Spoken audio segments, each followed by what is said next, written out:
The Libertarian Roundup 2016 Part 2. So many morons, too little time. And now introducing Dr. Weasel, a legend in his own mind. My father was a relentlessly self-improving boulangerie owner from Belgium with low-grade narcolepsy and a penchant for buggery. My mother was a 15-year-old French prostitute named Chloe with webbed feet. My father would womanize, he would drink, he would make outrageous claims like he invented the question mark. Sometimes he would accuse chestnuts of being lazy, the sort of general malaise that only the genius possess and the insane lament. My childhood was typical. Summers in Rangoon, luge lessons. In the spring, we'd make meat helmets. When I was insolent, I was placed in a burlap bag and beaten with reeds. Pretty standard, really. At the age of 12, I received my first scribe. At the age of 14, as a roastery named Vilma ritualistically shaved my testicles. There really is nothing like a shorn scrotum. It's breathtaking. I suggest you try it. Dr. Weasel is well read. It's well known. Or should I say it's well known that Dr. Weasel says he's well read. It's well known. The problem with Dr. Weasel is that he hasn't benefited from the kind of exceptional education he could have received by watching all of the Ron Paul girls' videos and taking notes. Instead, he languishes in libtard talking point techniques like making claims that people he really doesn't understand are beneath his contempt, when they are really deserving praise and compassion, such as the Golden One.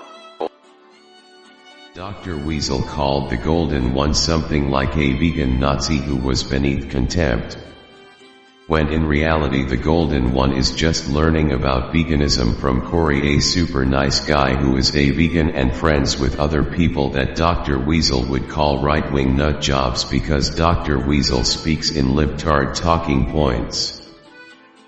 The Golden One is just a super nice guy who is concerned about his country. He's even denounced behavior that is disrespectful to Jews, which is one of Dr. Weasel's favorite angles, like, "Oh, I am a Jew, don't hurt me, you dirty racist."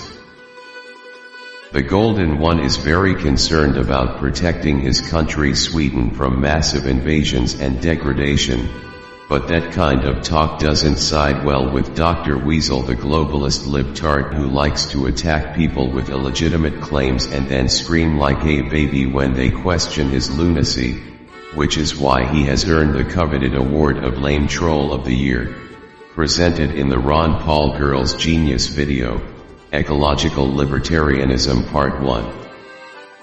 Dr. Weasel is having possibly a positive impact on this dopey vegan community because most of them have the IQs of busboys and baristas, so it's good for them to get intellectually challenged, even if the challenger is the kind of pseudo-intellectual tool that you would find hanging out in a Bernie Sanders blog. Here's another example of retarded vegans, and then I'll move on to retarded ecologists. The lightards promote a vegan message, but if they don't like your messages or the way you present them, then they'll threaten to beat you up, which is not an original idea in the vegetard community. One of Dr. Weasel's disciples, the vegan cheetah, made fun of the lightards, and instead of laughing they want to start beating. Funny thing though, before the lightards started up with the beating threats, I visited their channel and their mother was on some kind of live stream, and I asked them if they understood what biocapacity meant. They all offered a collective duh, and then later blocked me. So with the lightards, you better not start acting smart because they don't like that. They like dumb, which you can observe with their other buddies. So now they're all set to have a meeting with Vegan Cheetah, some recovering drug addict / comedian vegan newbie just trying to entertain people with funny jokes. The stupid turkeys ought to be ashamed of themselves. Actually, I'm ashamed of having insulted poor innocent turkeys, who did nothing to be abused by such comparisons. Therefore I apologize to turkeys everywhere who are getting murdered on a daily, or should I say minute-to-minute basis. I just looked it up and 300 million turkeys are killed every year in the USA alone. That's 1 turkey per person. Wow. Anyway, the vegetarian discussions and examples could go on for days. Let's move on to an eco-tart.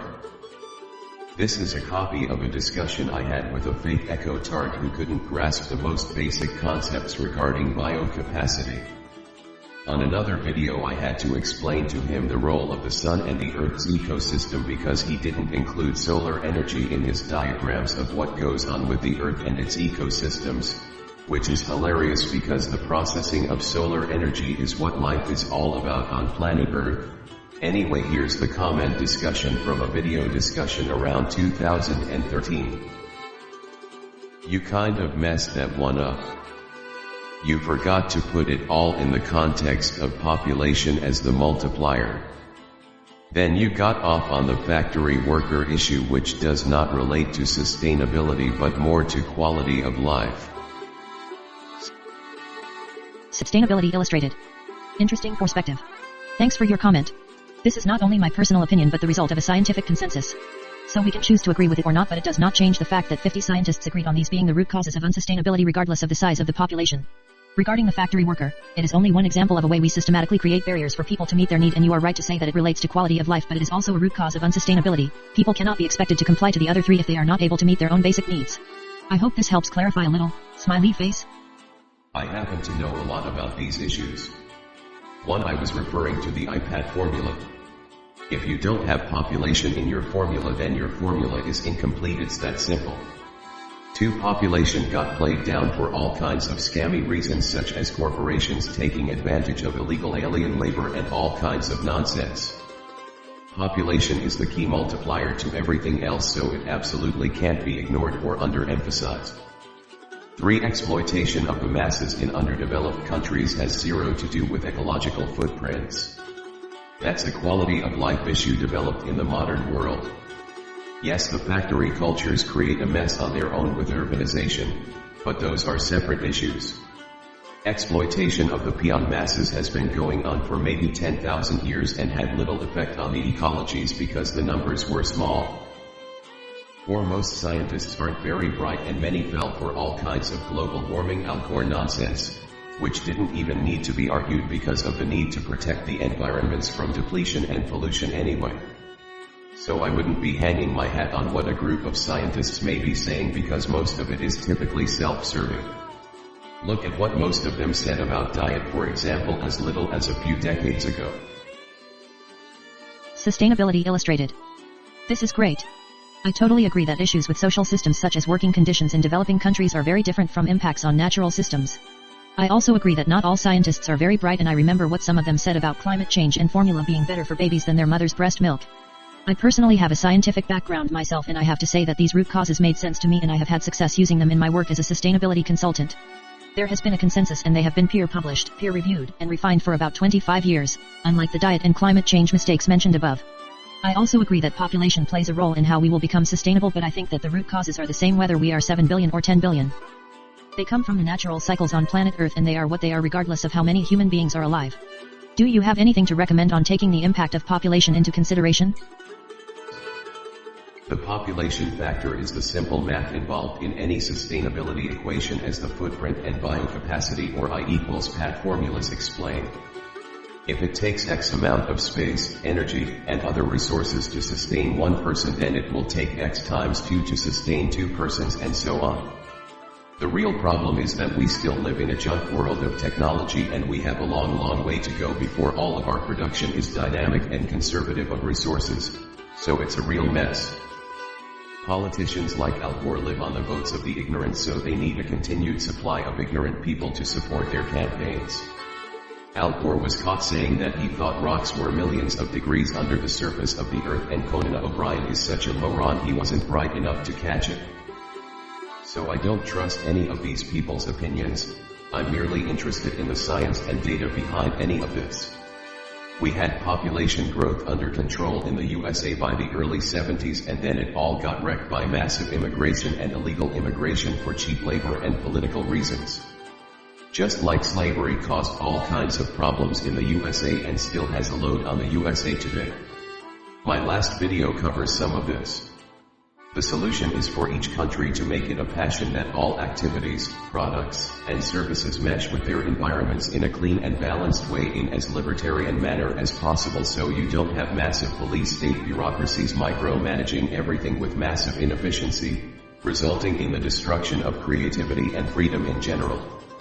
Again, the more people you have, the more problems you have, along with some occasional problem solvers.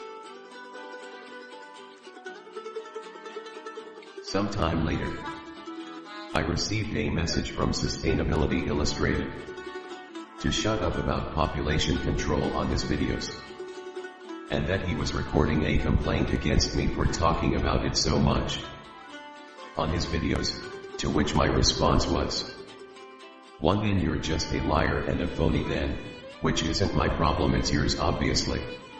2. If you're going to pretend that population has nothing critical to do with any ecology discussion, then you're a liar, and a thief because you're begging for money under false pretenses. 3. I don't lie like you, and I don't beg for money under false pretenses. 4. Admit it, you're shameless and don't have a full grasp of real ecological models and issues. 5. Go talk to Al Gore, I'm not into phony bull crap. I just couldn't resist. Here's one more brain-scrambled Trump-hating moronic hag. This one is a real loon, so brace yourself. She has a lot of life problems and is extremely bitter on top of being extremely stupid. But the big problem with Trump is that he just talks. He really cannot accomplish anything. He never answers questions, he never can be truthful, he changes his stance a bajillion times, and I just don't trust him as a person. We all know that his history is of being a Democrat with liberal values, and then all of a sudden he's running as a Republican nominee, and he just spurts stuff that he thinks that, what people will believe. And Trump will just do whatever Trump wants to do. And Hillary should just play into the hands of big corporations and big money and government, like she always has. But that's what I think about the whole situation. I hope Mitt Romney wins. I hope it splits the Republican Party. And if Hillary wins because Mitt Romney gets into the race, I don't care. I really don't, because I'd rather that my vote goes towards somebody that I believe in, and rather than there's so many people who won't vote because they don't like Trump versus people who will vote for Hillary even though they don't like her because they want Democrats to win. I feel like no one should be told how to vote, and we should all vote for who we believe in. Even if Mitt Romney doesn't even run for the third time, I will still write him in the ballot. And I say this because I feel like when you're trying to vote between two evils, choosing one of the evils is still a bad choice, and I don't want to look back on my life when I voted for somebody that I truly didn't believe in, that didn't share my views.